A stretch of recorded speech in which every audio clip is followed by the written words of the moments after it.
Hi everyone, thanks for tuning into the JBR's YouTube channel. Meet my friend Noreen Young.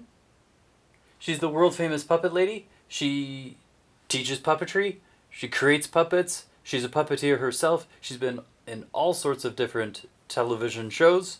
Her most famous one was Under the Umbrella Tree. There's Today's Special, Canadian Sesame Street, and a bunch of other things. She creates other puppets for other famous puppeteers like Ronnie Burkett. She's created fantastic character puppets like this one of this handsome devil. Hello, how are you today? Oh, nice to see you. I'm glad you could join in. Yay!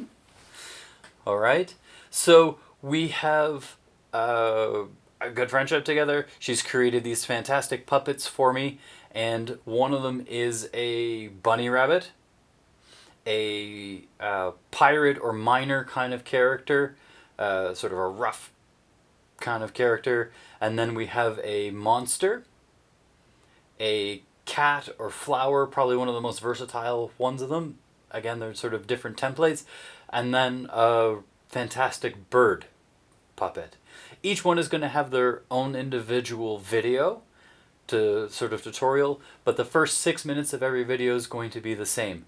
This introduction, as well as how to sort of glue your puppet together safely, and sort of basic instructions that will apply to all 5 puppets.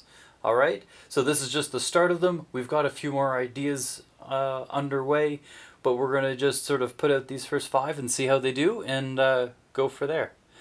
Thanks very much. We'll talk to you soon. Enjoy the video. This part of the video is going to show how to glue your pieces together.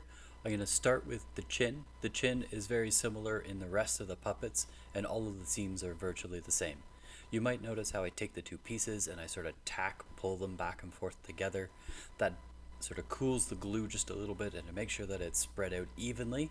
And then I take a hard press, and as I press as much of the surface area as possible to make sure that the glue is really stuck. You can actually feel a bit of heat coming through the foam a bit, and for me, when it starts to cool down, I know that's an indication that I can sort of lift my fingers away. So it takes about 5 seconds for it to sort of cool. If you've put too much glue on, if the bead is too thick, then it might take 2 or 3 times longer. Usually when something doesn't stick, it's because someone didn't wait long enough for it to cool, or they put too much on and still didn't wait long enough for that thickness to cool. So there you go, you can see the chin is pretty well done. Now that's going to be the bottom of the chin, and next you'll see where we attach sort of the mouth piece. So the mouth goes onto the clean side, so you don't see where the seams are at the bottom to make the chin curved. Is near the mouth. We want to keep that sort of to the bottom, and people won't see it then. Now here we just put a little bead of glue all along the inside perimeter of what's going to be the chin, and stick and hold it for 5 seconds again. I've sped up the video a little bit. Now we're going to do the inside hinge. We put a bead of glue sort of from end to end, and then we put on the piece, the felt piece. We make sure it's stuck and dry, and then we put the bottom chin on. We line it up first, we put our bead of glue, and then we pull the felt tight. You want to make sure it's tight. If it's loose, then when you go to talk with your puppet, the jaw will drop down and it looks a little silly. So definitely make sure you pull that piece tight. Now we've got the strap for our fingers. So you want to put a bead of glue on either side and leave a loop in the middle to put your thumb or your finger. So just a dab of glue on each side. Now remember, these are hot, so if you're testing it out, try not to put your finger in hot glue. Maybe let it dry before you test it out. And there you go, fits in my hand beautifully.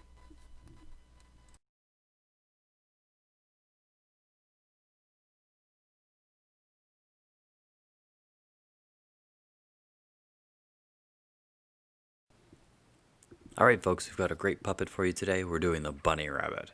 Alright, so if this is the puppet you've chose, or you're trying to decide on a puppet, this is one of the easiest ones to sort of follow along. It has fewer pieces, a little more is selected for you kind of thing. And we've test run this one in summer camp a bunch of times, and it's a really big hit. And even though a lot of the pieces are similar, everyone's doing bunny rabbits, they all turn out unique, fun, clever, creative, and kids absolutely love this one. It's a fantastic one. So, putting your puppet together. If you haven't watched the first half of the video, please go back, watch that. If you've already seen it in one of the other videos, then please continue along. But using the glue gun safely and how to put things together, pretty important stuff, so you should watch that. Gluing our puppet together, we start with a flat piece, and as we try and shorten the distance between areas, it sort of rounds the foam. So we have little triangles cut out, and when you close those wedges together, you end up with a more shapely head. Same with the chin. Now, the mouth part has these hard cardboard pieces, and they hold sort of the mouth together, and that's where we put the hinge, and that's sort of where you talk from. So gluing on the hinge and stuff like that is in the first movie. In this one, we just sort of skip through it.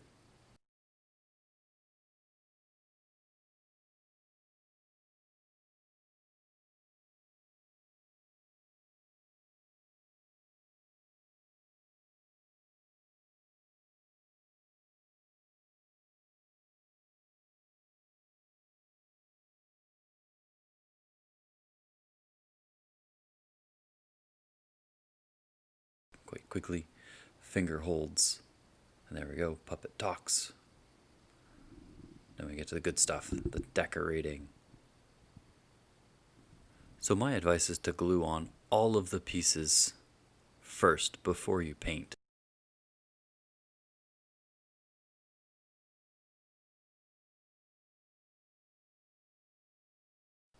So you can see that one ear falls off. I don't hold it long enough, so I have to re-glue it. Shh, don't tell anyone. There we go. The rabbit's all done. The rabbit's a really good one because the floppy ears dance around while you talk. You could also make it so the ears sort of flop. What you would do is sort of pick halfway or 3/4 of the way towards the head, and you put a little bead of glue and then fold the ear in half, and then the ear is sort of facing down. Right now in the video, I'm sort of rounding a lot of the edges. It makes the bunny rabbit more fun, and it's sort of less boxy. So just kind of like giving the foam a quick haircut. So I go everywhere pretty well. I go around the lips, I go around the nose, around the ears and eyeballs, around the edges of the mouth and such. And that makes the character look a lot more fun. Takes a little bit longer, but since there's,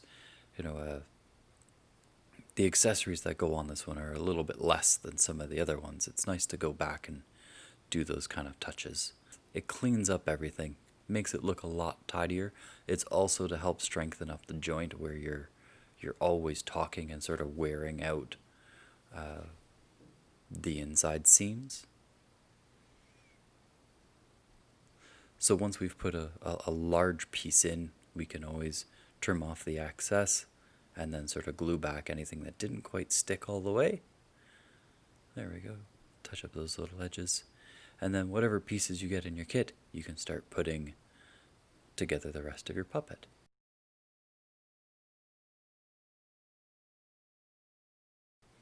So here, a couple of teeth. Then it's a rabbit.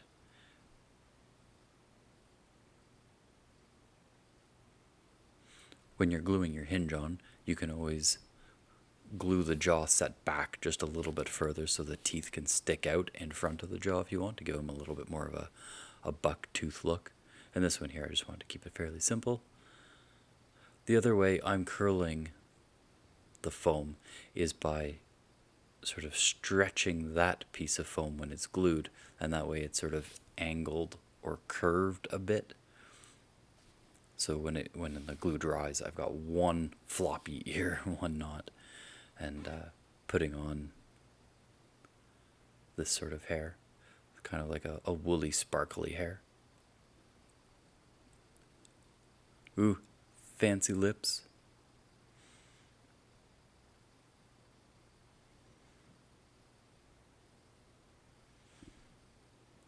So once again with the lips, I cut it, or I glue it on so it's huge, and then trim away the excess. And a lot of time this excess stuff that you have, you can work into your puppet in other ways. So with the lips, I'm sort of curling it around to the inside of the mouth and sort of tidying it up. Looks like a bit of a mustache, but once I get the lower one on and the painted part on, it'll really look like lips. With those red lips, people are really going to follow along with the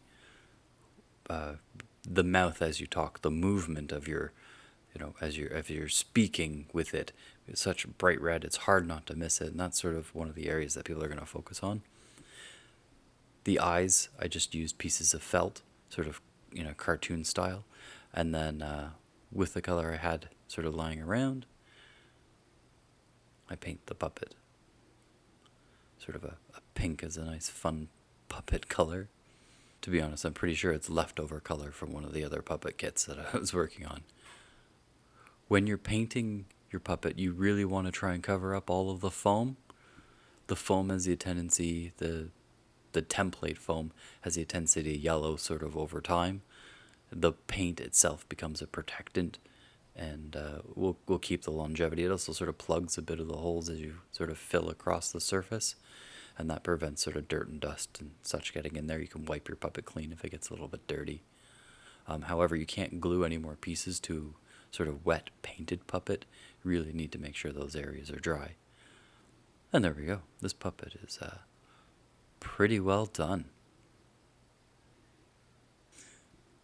Please don't forget to like, subscribe, share. If you like this puppet kit, take a look at your any of the other puppet kits. They can all be sort of modified or changed into interesting puppets. And once you get the practice of a few of them under your belt, then go on and start making your own. See if you can find other templates, or even invent your own template that might match a puppet. I think in the future we may have an elephant one coming, but we'll keep that under our hat for now. Alright, thanks for watching. Have a wonderful day. We'll see you on the next one.